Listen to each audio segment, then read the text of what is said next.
Hi అండి. అందరికీ నమస్తే. డిసెంబర్ 30వ తేదీన సోమావతి అమావాస్య అనేది వస్తుందండి. ఈ సోమావతి అమావాస్య రోజు ఏ పని చేస్తే అదృష్టం అనేది కలుగుతుంది, అలాగే ఏ పని చేయకూడదు అనేది కూడా ఇప్పుడు మనం తెలుసుకుందాం. డిసెంబర్ 30వ తేదీన సోమావతి అమావాస్య వచ్చింది. సోమావతి అమావాస్య ఉదయం 4 గంటలకి మొదలై 31 డిసెంబర్ ఉదయం 3:56 వరకు ఉంటుంది. అమావాస్య సోమవారంతో కలిసి వస్తే దాన్ని సోమావతి అమావాస్య అనే పేరుతో పిలుస్తాము. సోమావతి అమావాస్యకు ఎంతో ప్రాముఖ్యత ఉంటుంది. ఈ సోమావతి అమావాస్య గొప్పతనం గురించి శివపురాణాల్లో కాశీఖండంలో చెప్పదగింది. సోమావతి అమావాస్య రోజు బ్రహ్మముహూర్తంలో స్నానం చేసి దానం చేసి నైవేద్యాన్ని సమర్పిస్తే మంచి జరుగుతుంది.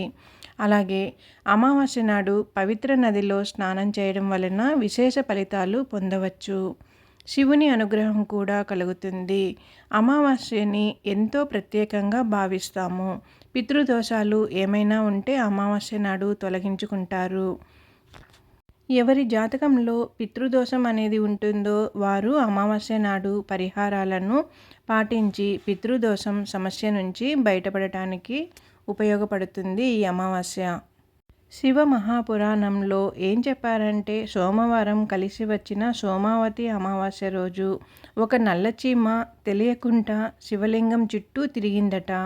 అర్చకుడు మారేడు దళాలు తీసుకొచ్చి శివునికి మారేడు దళాలతో పూజ చేస్తున్నప్పుడు తెలియకుండా మారేడు దళం ఒక నల్లచీమ ఉంది.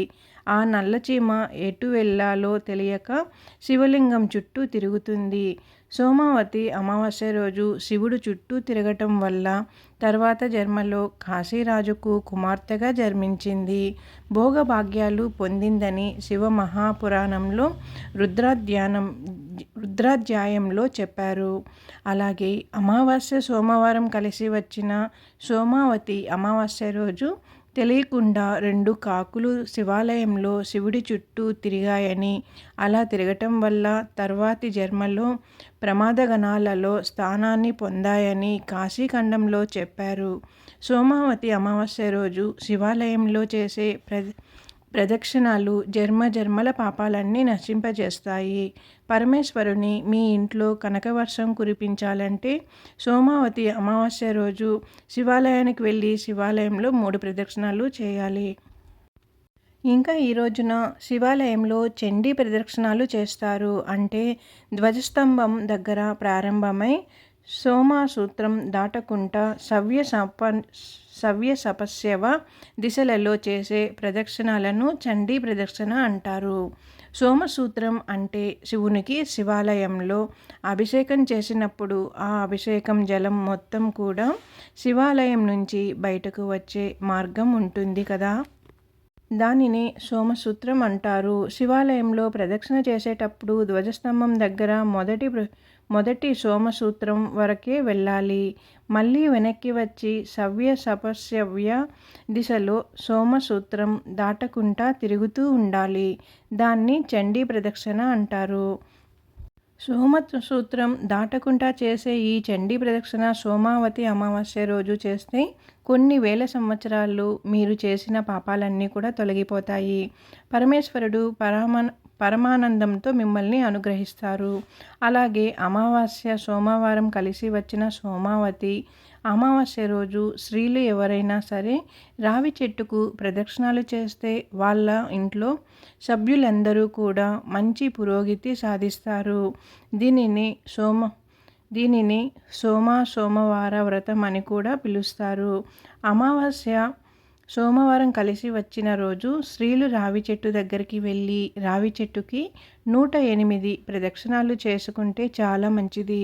ఒక్కొక్క ప్రదక్షిణ చేసేటప్పుడు ఎండు ద్రాక్ష కానీ ఎండు ఖర్జూరం కానీ రావి చెట్టు దగ్గర ఉంచుతూ ప్రదక్షిణాలు చేయాలి. 108 ప్రదక్షిణాలు అయిపోయాక 108 ద్రాక్షలు లేదా 108 ఖర్జూరాలు ఆ రావి చెట్టు సమీపంలో ఎవరికైనా దానం ఇవ్వాలి. దీన్నే సోమవార వ్రతం అని అంటారు. ఇది చేస్తే భర్తకి జీవితం మొత్తం అదృష్టం కలిసొస్తుంది. పిల్లలు ఆయురారోగ్యం అష్టైశ్వర్యాలతో విరజిల్లుతారు. మొట్టమొదటిసారిగా నందీశ్వరుడు ఈ వ్రతం చేశారట. శివుడి దగ్గర ఉండే నందీశ్వరుడు అమావాస్య సోమవారం కలిసి వచ్చిన రోజు రావి చెట్టుకు 108 సార్లు తిరిగి అద్భుత ఫలితాలు పొందాడని శివ మహాపురాణంలో ఉంది. అలాగే విష్ణుమూర్తి శివుడు ఇద్దరూ కూడా అనుగ్రహించడానికి కూడా ఇలా రావి చెట్టుకు 108 ప్రదక్షిణాలు చేయాలి. 108 చేయలేని వాళ్ళు వీలైనన్ని ప్రదక్షిణాలు చేసుకోవచ్చు. అంటే మీకు వీలైనంత వరకు ప్రదక్షిణాలు అయితే చేయాలి. అలాగే రావి చెట్టు సమీపంలో ఎవరికైనా సోమావతి అమావాస్య రోజు ఏదైనా దానం చేస్తే ఆ దానం అనేది మీరు పోగొట్టుకున్నటువంటి వైభవాన్ని తిరిగి కలిగింపచేస్తుంది. ఇంకా నవగ్రహాలలో చంద్రుడు కూడా సోమావతి అమావాస్య రోజు శివలింగానికి అభిషేకం చేసి తనకున్న అనారోగ్యాలు పోగొట్టుకున్నాడని పురాణాల్లో చెప్పదగింది. అంతటి శక్తివంతమైన అమావాస్య రోజు మనం ఏ పుణ్యకార్యం చేసినా కూడా మంచి ఫలితం అనేది దక్కుతుంది. జన్మల పాటు దరిద్రాలు ఉన్నటువంటివన్నీ కూడా తొలగిపోతాయి. సోమావతి అమావాస్య సందర్భంగా శివుడికి అభిషేకం చేయాలి. శివాలయంలో ప్రదక్షిణాలు చేయాలి. రావి చెట్టుకు ప్రదక్షిణాలు చేసుకోవాలి. తిరుగులేని వైభవాన్ని సిద్ధింపచేస్తుంది. అలాగే అనారోగ్యాలు ఎక్కువగా ఉన్నవాళ్ళు సోమావతి అమావాస్య రోజున శివలింగం మీద ఆవు పెరుగు పోస్తూ బాలాంబికేశ వైద్యేశ భగవరోగ హరేతి అని 3 నామాలు చదువుకోవాలి. ఈ 3 నామాలు చదువుకుంటూ శివుడికి ఆవు పెరుగుతో అభిషేకం చేస్తే ఎంత పెద్ద అనారోగ్యం ఉన్నా తగ్గిపోతుందట. అమావాస్య రోజు సూర్యోదయం అయ్యేంత వరకు నిద్రపోతే అది దరిద్రానికి దారితీస్తుందంట. కనుక సూర్యోదయానికి ముందుగానే నిద్ర లేవాలి. అమావాస్య రోజున ఇంటి ముందు గుమ్మడికాయను కడితే చాలా మంచిదని పండితులు చెబుతున్నారు. ఇంటి ముందు గుమ్మడికాయ కట్టడం వల్ల ఇంట్లోకి నెగిటివ్ ఎనర్జీ రాకుండా పాజిటివ్ ఎనర్జీ ఉంటుంది. అమావాస్య రోజు ఇంట్లో ఉండే కుటుంబ సభ్యులందరూ కూడా తప్పకుండా తలస్నానం చేసుకోవాలి. ఈ రోజున తలస్నానం చేయకపోతే దరిద్రం దారితీస్తుందని చెబుతున్నారు. కనుక తలస్నానం చేయడం మంచిది. తలకు నూనె మాత్రం అస్సలు రాసుకోకూడదు అని చెబుతున్నారు పెద్దలు. అమావాస్య అంటే లక్ష్మీదేవికి అత్యంత ప్రీతిపాత్రమైన రోజుగా మన పురాణాలు చెబుతున్నాయి. కాబట్టి అమావాస్య రోజు లక్ష్మీదేవిని పూజించడం మంచిది. ఇంటికి ఈశాన్యంలో ఆవు నెయ్యితో దీపం వెలిగిస్తే ఎంతో మంచిది. లక్ష్మీదేవి ఫోటో ముందు దీపం పెట్టి పూజిస్తే లక్ష్మీ కటాక్షం కలిగి మీ ఇల్లు అష్టైశ్వర్యాలతో తులతూగుతుంది. అలాగే అమావాస్య నాడు పితృదేవతలను స్మరిస్తే వారి అనుగ్రహం కూడా మీపై కలిగి సకల సంపదలను అనుగ్రహిస్తారు. అమావాస్య రోజు తల్లిదండ్రులు లేనివారు పెద్దల పేర్లు చెప్పి నీళ్లు వదలకపోవడం కూడా దరిద్రము కలిగిస్తుంది. కనుక శాస్త్రం ప్రకారం స్నానం చేసిన వెంటనే పెద్దలకు నీళ్లు వదిలి పెట్టాలి. అమావాస్య రోజున తెలిసి తెలియక ఎవరితోనూ అబద్ధం చెప్పకూడదట. అమావాస్య రోజున మీ ఇంటి దగ్గర ఏదైనా ఒక చెట్టుని నాటితే చాలా మంచిదట. ముఖ్యంగా జమ్మి చెట్టు నాటితే సర్వదేవతలు మీ ఇంట్లో కొలువై ఉంటారట. అమావాస్య రోజున బియ్యపు పిండిలో పంచదార కలిపి చీమలకు ఆహారంగా వేయాలి. ఇలా చేయడం వలన మన పూర్వీకులు ఆశీర్వాదాలను పొందవచ్చు. వారి ఆశీస్సులతో మన కోరికలన్నీ కూడా నెరవేరుతాయి. అమావాస్య రోజున నువ్వులతో చేసిన ఆహార పదార్థాలను దానం చేయడం వల్ల విష్ణువు అనుగ్రహం లభిస్తుంది. అలాగే ఉపవాసం ఉండడం వల్ల పూర్వీకులు మోక్షం పొంది పుణ్య ఫలితం పొందుతారని మన విశ్వాసం. అమావాస్య నాడు ఆవులకు ఆహారం పెడితే ముక్కోటి దేవతల అనుగ్రహాన్ని పొందవచ్చు. ఆర్థిక సమస్యలన్నీ కూడా పోగొట్టుకునేందుకు చేపలకు ఆహారాన్ని వేయడం మంచిది.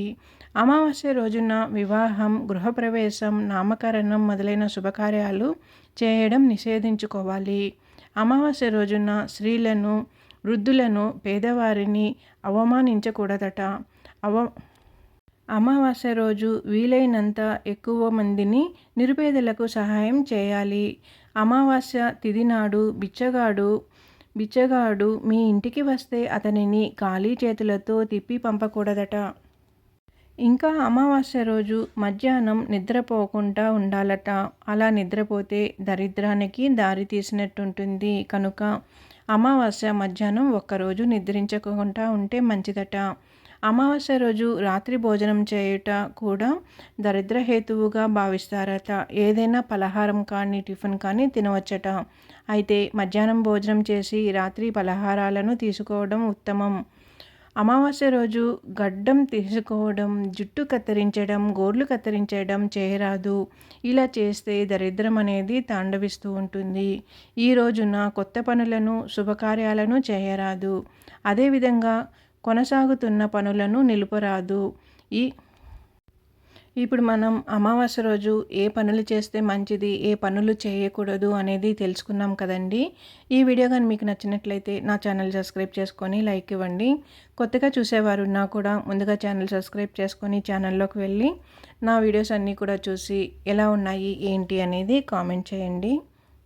ఓం నమః శివాయ, ఓం నమః శివాయ, ఓం నమః శివాయ.